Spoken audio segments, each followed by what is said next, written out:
سلور امامان دی. امام ابو حنیفه رحمت اللہ علیہ دا دنیا 8 کروڑ مسلمانان دا امام ابو حنیفه رحمت اللہ علیہ مقلدین دی. دویم امام شافی رحمت اللہ علیہ 25 کروڑ مسلمانان دا امام شافی صاحب پا مذہب دی داغا مقلدین دی.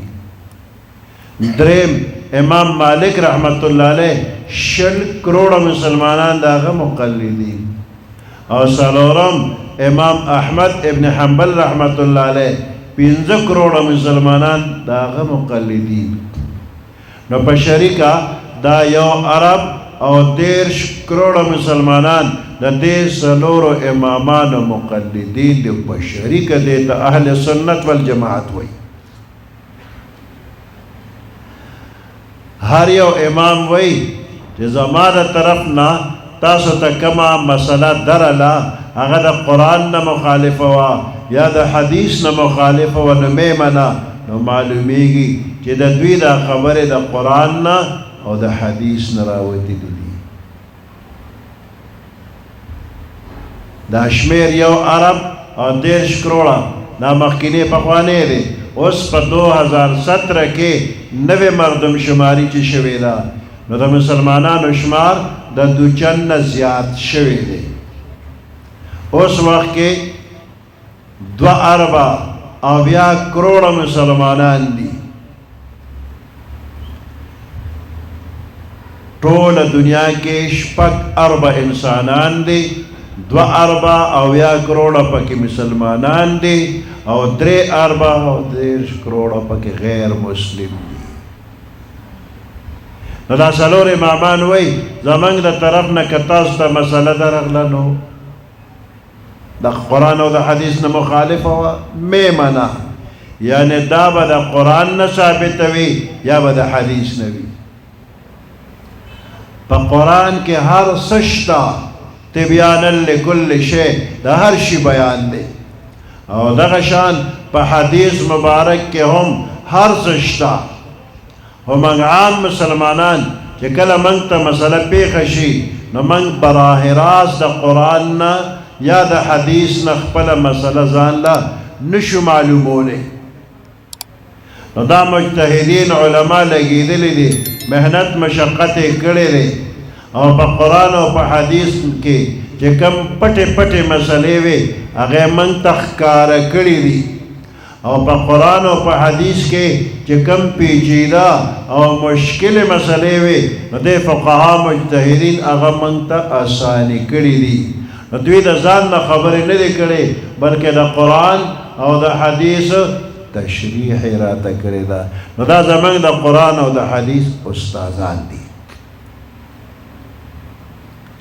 قدم پا قدم مسئلہ روزانہ پیخے گی ومنگ عام خلق نخپل سوچ فکر کو نہ دا عالم نہ تپوس کو بس بے سوچ بے فکر قدم اخلو نو کہ کندے تا پریوتو کہ پوریوتو. دا خدای پا قدرت جن تیری گو نیو خبر چے کامیاب بشو کہ ناکام. نو ہر مسلمان لپکار دی چے کل قدم اخلی نو دا عالم نہ دا تپوس اوکی چے دا قدم صحیح شی دا کامیابی شی. رے مسئلے ثواب پا سومری چی سوک مسئلہ زدکی نو پا یو حدیث مبارک کی دی چاک دا قرآن شریف یو آیات زدک یا دا دین یو مسئلہ چا زدک رلا نو دا 100 رکاتا نفلونا دیر ثواب او یو سو مسئلے چی باب دا علم وطوئی کدا چاز دکرلنو دا 1000 رکاتا نفلو نے دیر ثواب او 100 رکاتا او 1000 رکاتا منگ نشکو لے کمزوری یو دا اللہ نیکان بزرگان بندیان شد دینا بم دیر کولی شی و منگ زان یادو کمزوری یو دا 100 رکاتو یا دا 1000 رکاتو ثواب سومر دے زد 2 رکاتو ثواب ویما دا 100 دا 1000 تے معلوم کبیان. عیسیٰ علیہ السلام دا یو دریاب پا غال راتو دا غی دریاب پا منز کے دا شگو یو لیرے یو اوچکے اور دا غی دا پاسا یو تک سپین مزیدار غٹ کھانے پروت دے او دومره ښکلی چې زړه راکاږي. عیسی علیه السلام ورته ګوري او په تماشه دی. جبرائیل علیه السلام راغی دې کاڼي ته ډېر ډېر ګوري ډېر ښکلی دی. تعجب اغشتی ما حیران ما. عیسی علیه السلام ته جبرائیل علیه السلام وی کاڼي ته نږدې شه نور عجایبات به وویني.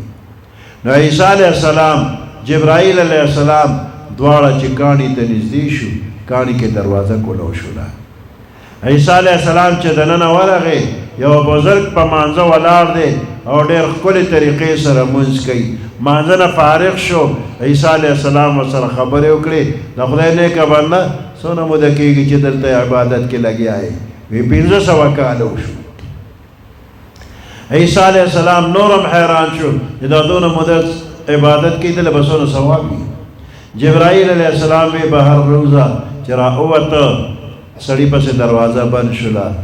جبرائیل علیه السلام وی څنګه څه نور حیران شوی وي ډېر زیاته چې دا بنده د ټولې دنیا د نظر نه پټ په تنهایۍ کې په اخلاص بیریا عبادت کوي 1500 کاله کوي دله به څونه اجر او ثواب الله ورکړي.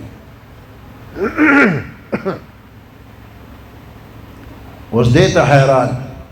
نو جبرائیل علیه السلام ورته وی زه درته یو بله خبره کوم نو نور به حیران شي. وی څه؟ وی ستا نه وروسته به محمد رسول الله صلی الله علیه وسلم تشریف راوړي او د هغه یو امتي به 2 رکعات وکړي د دې بزرګ د 500 کالو د عبادت نه په ډېر ثواب الله ورکړي. ستا په دې 2 رکعاته کې دا دومره زیاتوالی دا د ښکلي پیغمبر علیه السلام د برکته دی. او لږ په نغدو کې حساب کوو چې ته 2 رکعاته وکړې نو د 100 روپو ثواب به دې وشي. د ابو داود شریف کې د جهاد په باره کې یو حدیث مبارک دی. د مدینې منورې نه شمال طرف ته خیبر یو علاقه ده ډېره خشته علاقه وه. یهودیان پکې اوسېدل غدارانو. الله حکم وکړ دې خلکو سره جهاد وکړه. پیغمبر علیه السلام او صحابه کرام لاړل جهاد یې وکړ. الله امداد وکړ. علاقه فتح شوه او ډېر مال غنیمت په لاس راغی. دغه مال غنیمت پیغمبر علیه السلام په صحابه کرامو تقسیم کړ. یو صحابي په خپله حصه کې تجارت وکړ اغشتل خرڅول یې کول څه ډېره ګټه یې وکړه نو ډېر خوشحاله و. راغی پیغمبر علیه السلام ته وایي نن ما دونه ګټه کړې ده چې دې واده کې یعنې دې غیر چاپېره علاقه کې دونه ګټه بل چا نه ده کړې. وی څه دې ګټلي دي؟ وی 300 اوقیې مې ګټلي دي. یوه اوقیه 40 درهمه ده. یو درهم 3.5 ماسې د چاندې روپۍ ده. نو 300 اوقیې له 40 درهمه کې ضرب ورکه 12,000 درهم د موجوده نرخ په حساب تقریبا 30 लाख روپۍ ګټلې وي. سړی ډېر خوشحاله و. پیغمبر علیه السلام چې د دې نه ډېره ګټه راته وښیي ویې ولې نه وښیې راته؟